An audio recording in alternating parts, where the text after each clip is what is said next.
Hello and welcome to Find Out Nation. I'm one of your hosts, Jamie.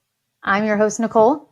And we're here today. I think we are 44 days until the confirmation of Trump. I think you're right. I'll look. 40 some days. Normally we record on Thursday nights, but we had a week last week. And so we are recording on Sunday morning. So you get to see us bright-eyed and bushy-tailed. That's right. Not beaten by the day's events. You were right. 43 days. 43 days. Okay. I think it was off a day, but 43 days not that until we're they counting. Yeah. Not that we're looking forward to it. Let's be clear. Indeed. This is not a Disney vacation countdown for crying out loud. No. Sweet Jesus, it is not. No. All right. Topics that we want to talk about today. We just were discussing that. We're thinking cabinet picks, the Hunter Biden pardon. The pardon heard around the world. The pardon heard around the world. And then the topic near and dear to my heart, which is DOGE. I want to spend just a few moments on that only because, again, I think nobody else on the planet probably cares much about it, but I do. So I think they should care. Yeah. I know. It'll be interesting. Yeah. It'll be interesting. But yeah. So Trump's cabinet picks. We saw last week that Trump made a selection for the labor secretary who was extremely pro-labor. Yes. Elizabeth Warren was a big fan. And so I think that was pretty shocking, especially after some of the other picks that Trump has made. But it very much solidified this idea of if you're nice to Trump, he's going to give you a job. Yes. Nobody, I don't think, on the planet illustrates that more than Kash Patel. Yes. Who wrote the QAnon. The QAnon conspiracy theorist. Yeah. What are your thoughts on Kash Patel? Oh God, I don't. Do we think he's going to come in and start arresting people? Do you think that's going to happen? Well, so I think he's going to want to. I mean, he came out and said day one, he would shut the FBI down and open it up the next day as a museum to the deep state. So yes. I think that's exactly what he's going to try to do. I don't know that anybody's going to be able to stop him. So that's my thing, is that becoming the leader of the FBI is one of those things that I just absolutely there's not a lot of checks and balances there, right? So I know right now some Democrats are already calling on Biden to give sweeping pardons to people who, which I don't necessarily agree with. I don't either, because you're definitely now at this point putting a precedent in of weaponizing the presidential pardons and things like that. Well, and for me, don't pardon me if I haven't been convicted of a crime, because now this is you're pre-pardoning me. That now it looks like I did something wrong. I'm fucking livid. I know. And at what point, I mean, we have to have some faith in our judicial system, but on the other hand, why at this point should we have any faith that our judicial system is working the way that it's intended to when, it feels okay, we have stolen the one party stolen the Supreme Court. Yep. We know that that same party has manipulated, things on, they've made sweeping allegations. This Kash Patel has put out 3 children's books about calling basically Trump a king. What the hell is going on here? I just, at what point, and what's crazy to me is there is I realize that we have First Amendment and the First Amendment is what it is, right? Well, some of us do. Well, exactly. That should be a sweeping protection of how things work. But we also know that what if it's not? And so would it be a better activity for Biden and for his colleagues to be actively working on strengthening and, making sure that rights. Yes. Right. Exactly. Yeah. Exactly. Yeah. Correct. So I don't know, at the end of the day, Patel seems like a wackadoo. I mean, he's just so batshit crazy. Just in line with everyone else that he has nominated for these very critical positions. That's exactly right. It's just the same thing as typical. It's okay, that's not surprising in any way, shape, or form. I do fear for a lot of their journalists and a lot of like Biden's allies that it is going to mean like, so I understand the idea of the presidential pardoning those people, but there was even a Daily Show bit about like pardons are getting so confusing these days where we're pardoning people for crimes that they haven't committed. And now they're just sweeping pardons that are like, if he does anything wrong, like we don't know what he might get convicted for, but go ahead, Yeah. Like, I mean, because it's becoming a joke. At this point, it's becoming a joke. Well, and I think, and I could be not quite accurate on this, so please no one freak out if I get my history slightly wrong. But I think it was Carter who gave a sweeping pardon to the draft dodgers from Vietnam. And it fucking infuriated everybody because they were they didn't fight for their country. They didn't do this. Now, I mean, I'm like, they should have been fucking pardoned because they shouldn't have ever been drafted to begin with because I don't agree with the draft. But back then, it was seen as a very unpatriotic thing to be burning your draft card and going to Canada and refusing to fight for your country. Yeah, to your point, it put a huge stain on his legacy as president. I mean, it just did. So at the end of the day, it's just amazing. Back to this labor secretary. My biggest concern here, right, as labor secretary is that I'm encouraged to hear that we're bringing in someone pro-labor as labor secretary. I told you it's like complete anarchy at this point, dogs and cats living together. Like it's just anarchy. But I will say the one thing about this is that it very much was politically motivated by the relationships Trump has. And it's shocking to me that I say shocking when I don't know why this shocks me. But, the Teamsters were on the brink of their pension basically being bankrupt. So Joe Biden, hugely pro-labor, comes in and saves their pension plan, saves the Teamsters. And at the end of the day, Trump says, you know what? If you'll back me or at least not back Joe Biden, I'll give you a position or I'll give you your pick a position in my cabinet. So the Teamsters leader said, okay, done. He basically says nothing about, Kamala Harris. He says nothing about Biden. He refuses to endorse either of them and basically comes out with a wink about liking Trump and supporting Trump. Then Trump picks, the Teamsters pick for labor secretary and, as a reward for that. And it's like, okay, all you have to do to get on Trump's good side is like, be nice to him and then he'll do what you want. Anything negative. Yeah. And wherever Jimmy Hoffa's body is, it's rolling around in its grave. Yes.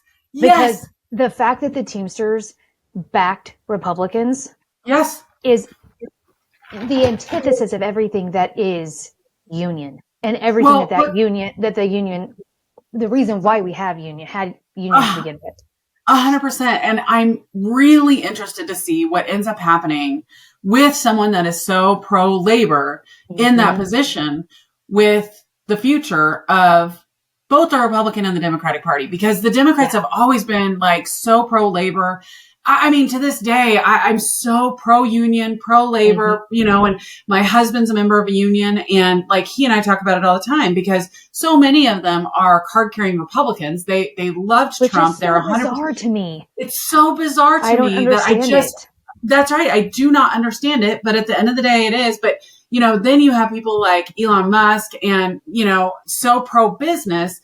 Like, where is that? How is that going to marry inside of that government, that Trump government? I'll be so interested to see how that plays out.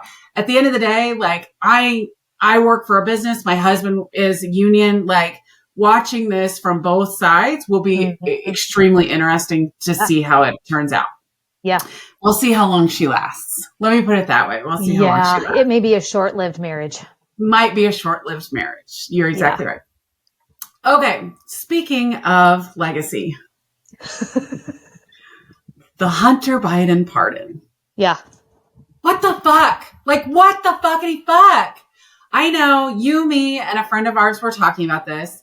You guys and we all agree. Like, and I gotta believe, honestly, like if I became president, would I not give sweeping like pardons to my whole fucking family? At the end of the day, like I was listening to I told you I started listening to the Tangle podcast, which I have really started enjoying.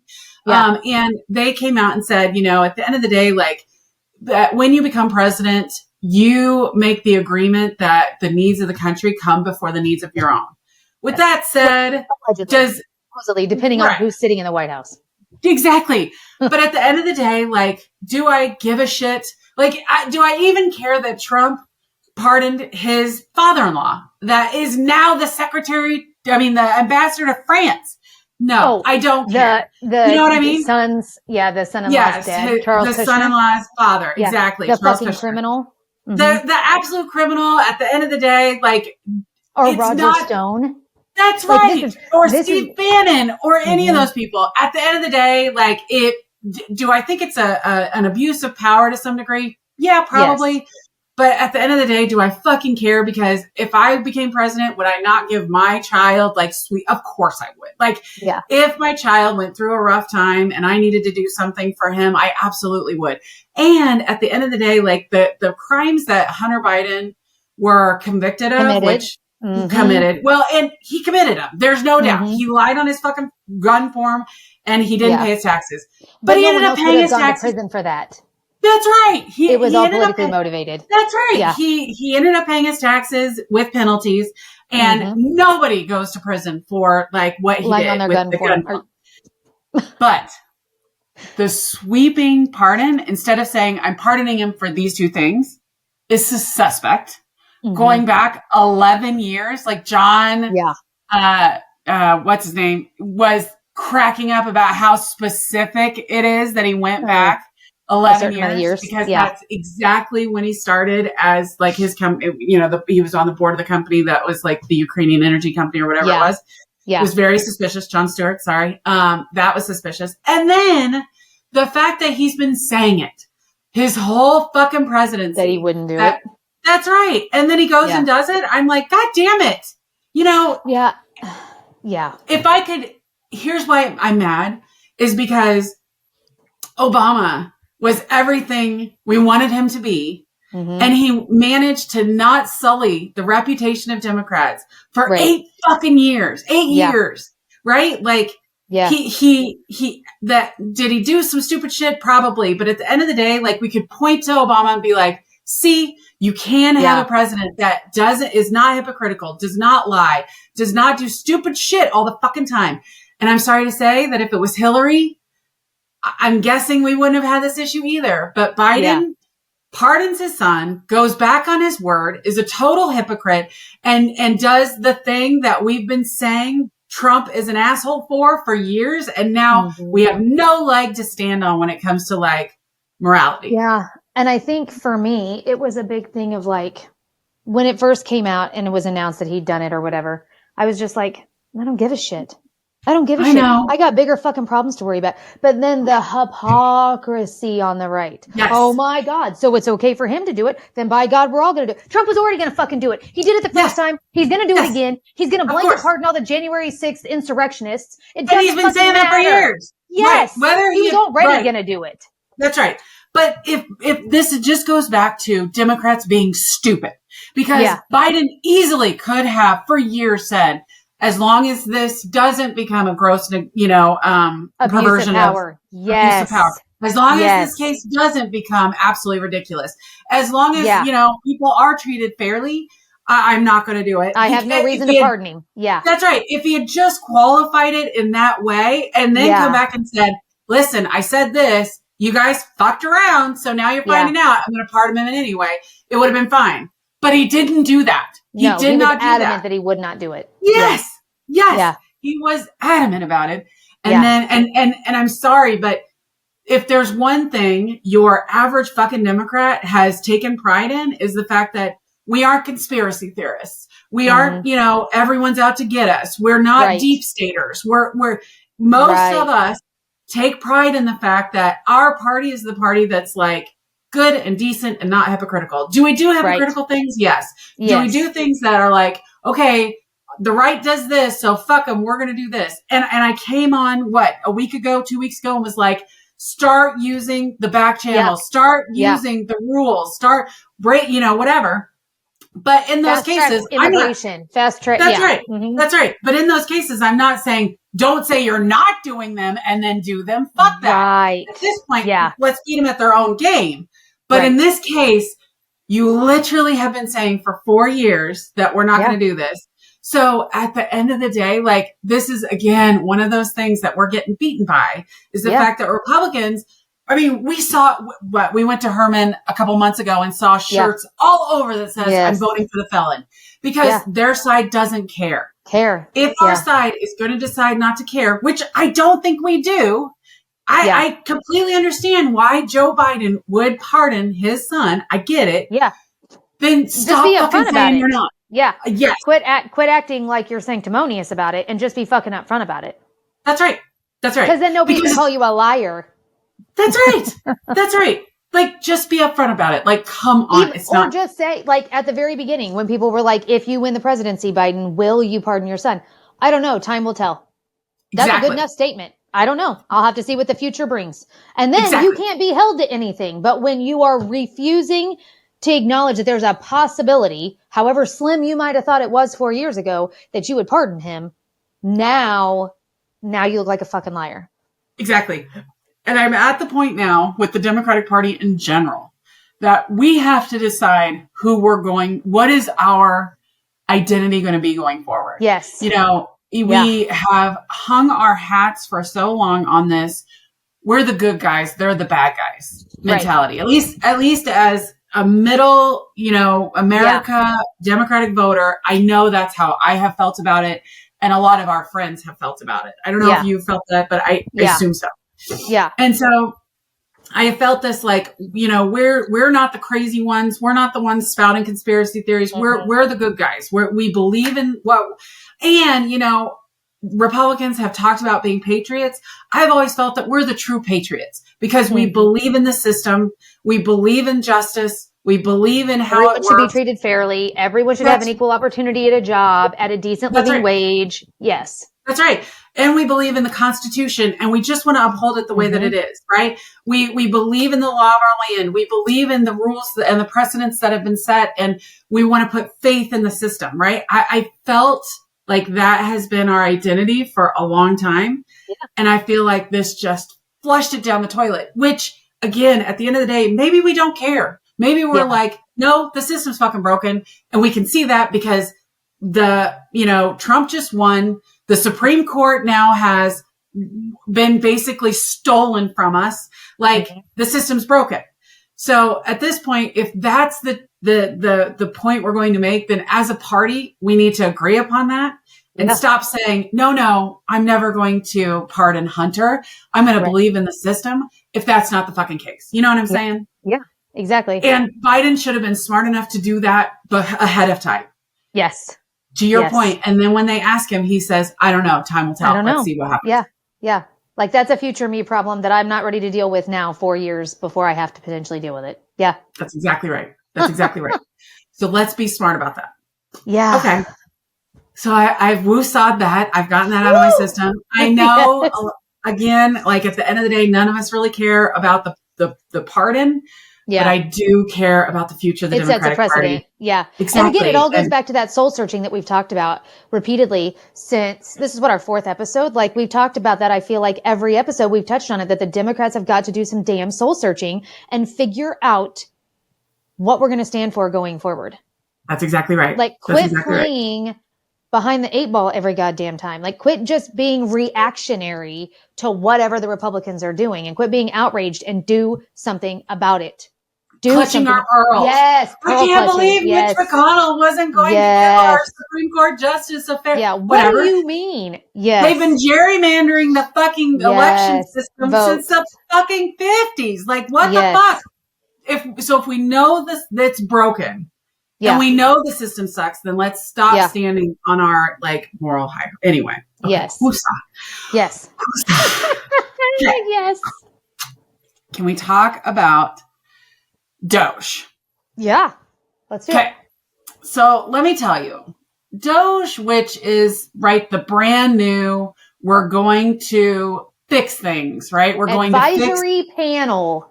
That's right. We're going to become an advisory panel so we can clean out the pork belly. Like, when I was a kid, we always called it pork belly. I don't know if they still do that or not. Anyway. The Department of Government Efficiency. So if there was ever a department of the government that I would run, it's the Department of Government Efficiency. At my current job, this is what I do. I look for things that are highly inefficient, and then I try and automate them, put a, system in place to make them work better. Like, this is what my passion is like finding efficiencies. Yeah. Having Elon Musk and Ramaswamy in charge of DOGE, in all fairness, I don't hate, I don't love Elon Musk is batshit crazy, but I'm like, okay, let's see what the fuck he comes up with. Who knows? Who knows what he comes up with? Whatever. But at the end of the day, like, it's a department that I don't think is bad. Okay. But with that said, they have come out and said they are going to reduce federal spending by what, $3 trillion? Is that $2 trillion out of the federal budget? Yes. That's right. So of the $6 trillion that are spent on the budget, more than half, almost 2/3 of that goes towards critical care types of benefits. Medicare, Medicaid, Social Security. That's like earmarked. It goes there. It has to be there. Like it's there. Okay. So that at the end of the day only leaves like what, $1.7 trillion left, according to a CNBC article, that came out on the 6th. So 1.7 trillion for everything else that is known as discretionary funding. 800 billion of that is on defense. Okay. $800 billion. That's a shit ton of money. One of the things that DOGE has come out with is that they are really actively looking at the Pentagon, because the Pentagon basically has a unlimited checkbook. They get a huge portion of that $800 billion. It's back to blue on steroids. That's right. And like Bernie Sanders came out and was like, yeah, they keep failing they failed the last 7 audits. They do a terrible job. Like, I don't understand how this is not the highlight of every newsreel out there, that the Pentagon is being run so poorly. It's unpatriotic. How dare you to speak against our troops? Yeah. But at the end of the day, like, I know that I work for a highly regulated and highly audited business. Yeah. And if we lost a single audit, we are fined billions and billions of dollars. And I get the fact that we can't fine the Pentagon, but I do think that Bernie Sanders is right, that we absolutely need to go and like take a real hard and clear look at what's going on in the Pentagon. That should never be an okay norm. No. And to not pass your fucking audits. Exactly. And at the end of the day, like, Bernie Sanders, I was watching a Young Turks, episode about this, and they were saying like Bernie Sanders has been like complaining about this for years and years and years. So at the end of the day, like having a government group that is tasked specifically with going in and saying, okay, you guys are spending $800 billion and you're losing all of your audits. What the fuck are you doing that for? Yeah. To me, makes a lot of sense, right? Yeah. On top of that, I know that there are other things that are like FEMA, NASA, Customs and Border Patrol, that are all inside this, like, these things that are being reviewed. And again, I don't necessarily think that it's bad for us to not be looking at that. When, Hurricane Katrina came, and then like we had what was the hurricane that just happened over the summer? I can't remember what it was. We had several of them, Milton and Helene. Yes, exactly. Yeah. Right. Yeah. We heard of all sorts of abuses of like FEMA dollars. And that was, so again, I don't feel like it's bad for us to be looking at these organizations and the way that these things are working and trying to examine. And even with Medicare, Medicaid, Social Security, while granted, like they've got their dollars that have to be spent, I don't feel like it's bad to shine light on inefficiencies in those organizations. I feel like that, like looking for efficiencies inside those organizations is good, because and I know that like at the end of the day, Social Security, for the most part, has run smoothly from at least what I hear from the people that I know that are on Social Security. That are on it. That's right. Even with Medicare, for the most part, it has run smoothly. But I also know that like there are problems, there are issues when it comes to like getting aid when you need it. Sometimes it can be a struggle. So looking at those systems and finding efficiencies is not bad. With that said, $2 trillion. Are you fucking kidding me? Like, well, yeah. And I think that, I mean, I don't want anyone to forget either that we're talking about our tax dollars. That's what funds these fucking organizations. So I would agree with you that there's nothing wrong with going in and fine tooth combing through this shit to see where are things working and where are they not and how do we fix it. That's not what they're interested in. Here's where my concerns are with these two asshats. Yes. Elon wants to get rid of any kind of government. What do I want to call it? Like, what do they call it? Like, because he thinks you're lazy and he thinks that everyone is a billionaire. He calls them entitlements. So thank you. So I agree with you. Here's my concern is that from their perspective, they're going to cut the things that they disagree with, which are the things they don't need themselves. That's right. Because they don't need them themselves. Like that is the fear is that like, so to your point, like having a government agency that shines lights on inefficiencies and then looks for ways for these things to run better. That's a great theory. Is a great theory. I love that. Yeah. But having it be two people that are so pro-business, so anti-labor, so to your point, government entitlements, like people that look at Social Security as being funded and not us paying into our own retirement benefits is absolutely fucking batshit crazy and terrifying. And terrifying.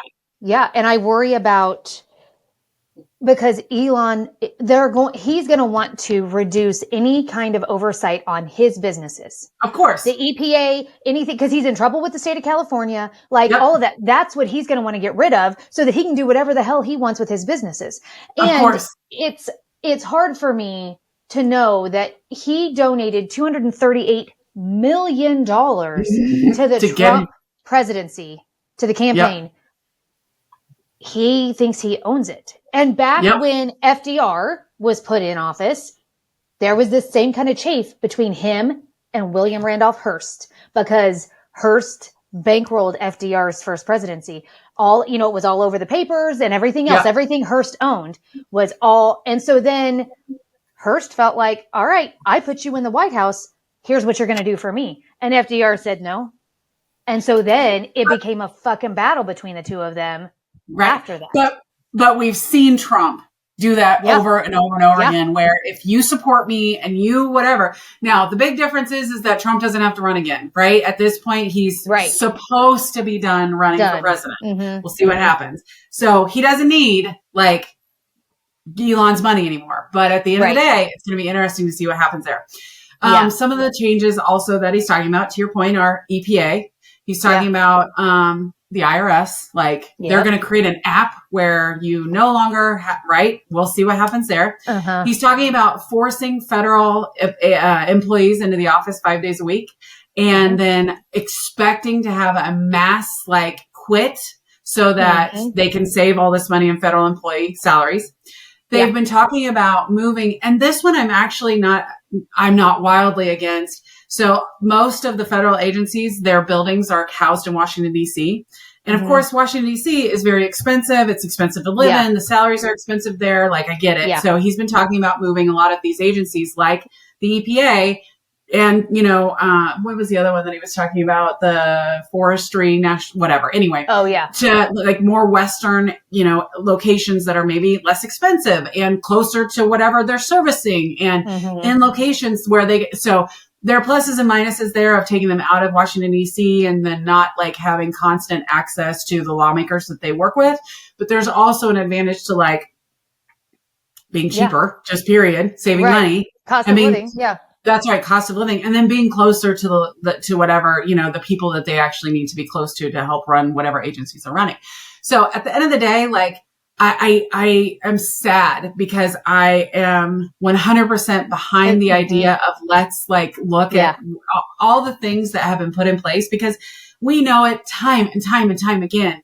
A bill goes in, that's great. And then people like add stuff to it until it becomes an absolute fucking crazy bill that has like, watch one episode of West Wing and you'll see like this is what happens on all these bills. But at the end of the day, I'm like, the things that they're going to want to cut, to your point, are really going to be focused around like, what can I get out of this? What do I need? And then those things that they're going to find totally like unnecessary, like Social Security, like Medicare and Medicaid. It's going to be interesting what they're going to end up recommending. I saw one thing on a Business Insider website. They had done a thing on like 7 key takeaways on DOGE. Yeah. And one of the things that stuck with me was that Musk they got a quote from Musk that said, because, him and Ramaswamy are not going to be able to do this on their own, right? They're going to have staff. No. They're going to have things. Oh, God. They're Marjorie Taylor Greene. Oh, girl. But they're not planning on paying the staff. I mean, so what Musk said was the employees are going to need to expect to work 80 hours a week and no compensation. There will be no thank you for doing this work because we're not a government. Like, they won't be government employees. And I'm like, okay, we have labor laws. No one's going to sign up. Who are you going to get to work 80 hours a week for no pay? Because you're getting ready to deport a bunch of people.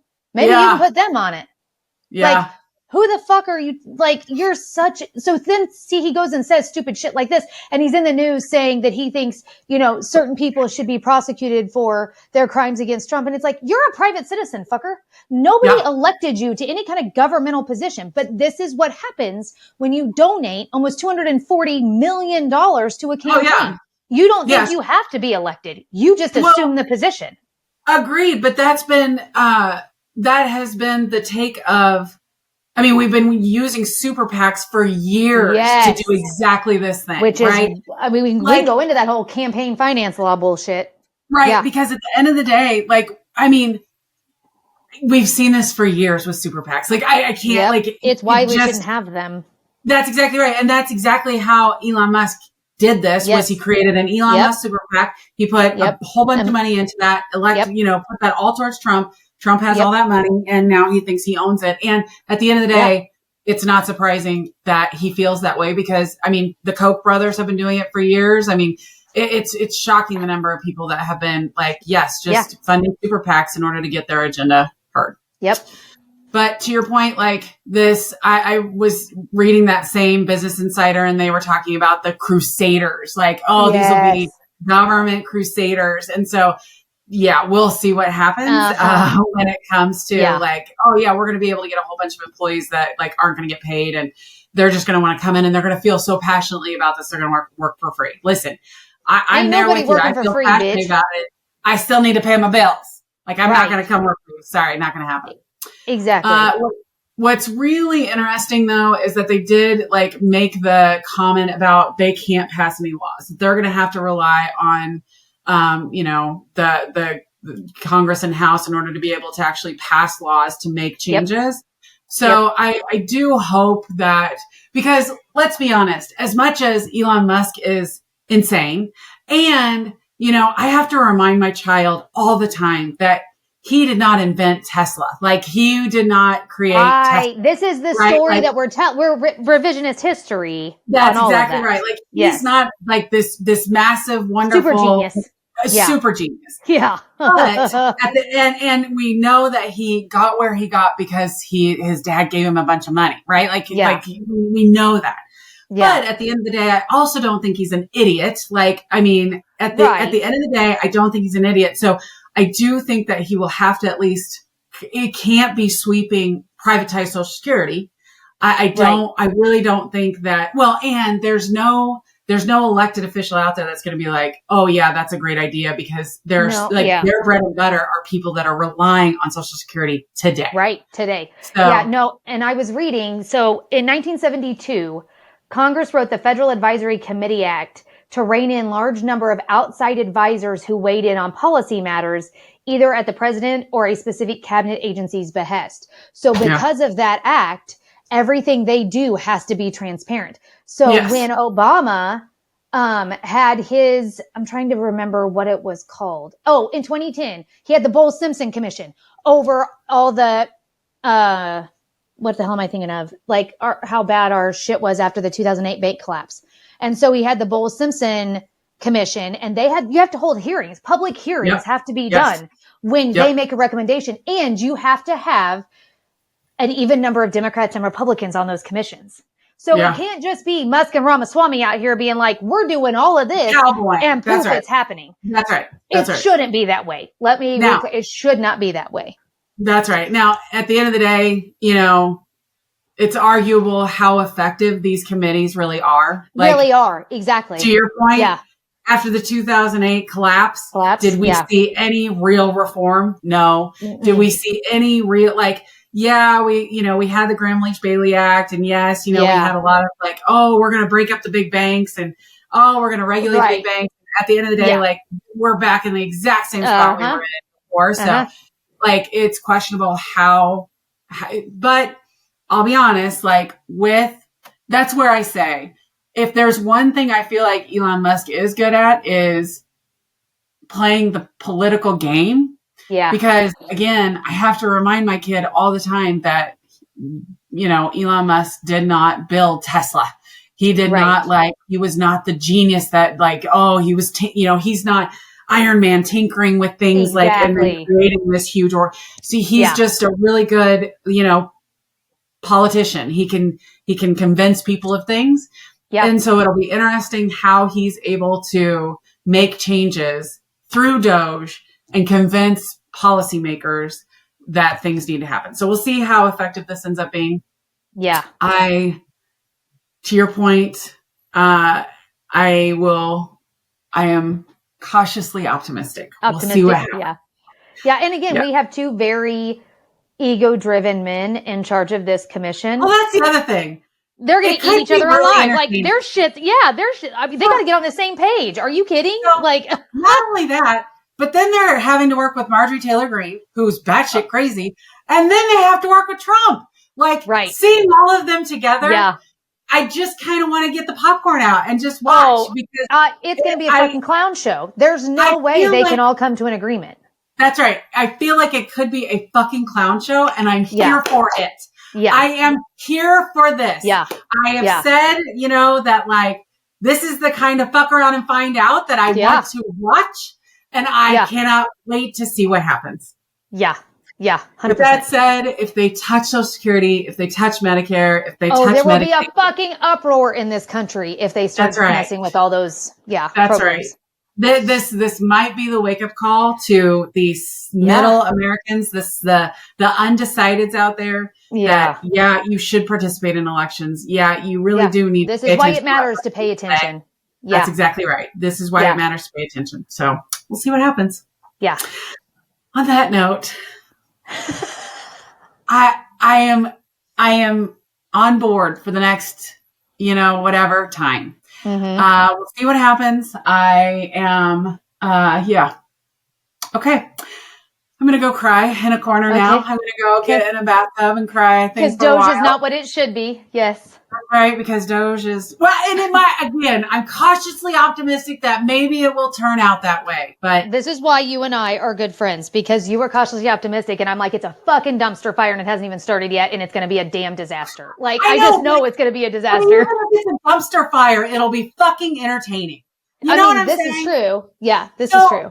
Right. Even if at the end of the day, we're just watching this whole thing implode, it will at least be entertaining. Yeah. I take back, I made a comment as we started this up that I'm not that upset about Elon Musk running it. And that is why, is because I know we'll at least have, when Elon Musk joined Trump on the campaign trail, we got the picture of his weird jump with his belly showing. Oh my God, yes. And that was okay, it was worth it, him joining the campaign. I don't think his dollars led to Trump being elected.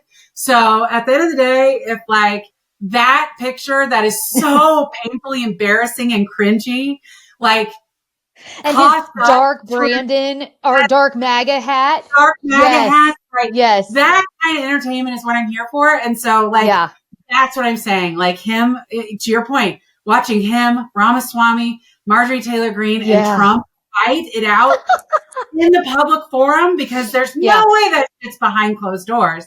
Oh, that is what I'm no. Right. MTG doesn't know how to do anything not in front of a camera. Absolutely Absolutely not. And to your point, they have to have hearings. They have to come in front of Congress. They have to be at least mostly transparent, not to mention the fact that Trump has more leaks than any administration ever. So at the end of the day, there is absolutely no fucking way, especially if you're relying on a bunch of people that are going to work for you for free. There's no reason. Yeah. What are you going to do? Fire me? Okay. That's right. What are you going to do? Fire me is exactly what I'm here for. So that's what I'm saying is that it's at least going to be entertaining. Yes. Even if it's a shit show, it's at least going to be entertaining. And that's what we're here for, is to bring the entertainment to the masses. Yes, exactly. To show you just how fucking ridiculous all of it is. I love that. I love this journey for us. I love this journey for us. All right. Well, thank you all for sticking this out. I know it's been 40 minutes, so a little bit longer of an episode today, but I hope you enjoyed it. Please feel free to like, subscribe, share this podcast if you would like. Also, if you have any comments, feel free to leave them on our YouTube page, because that's what I'm actually monitoring, is the YouTube page.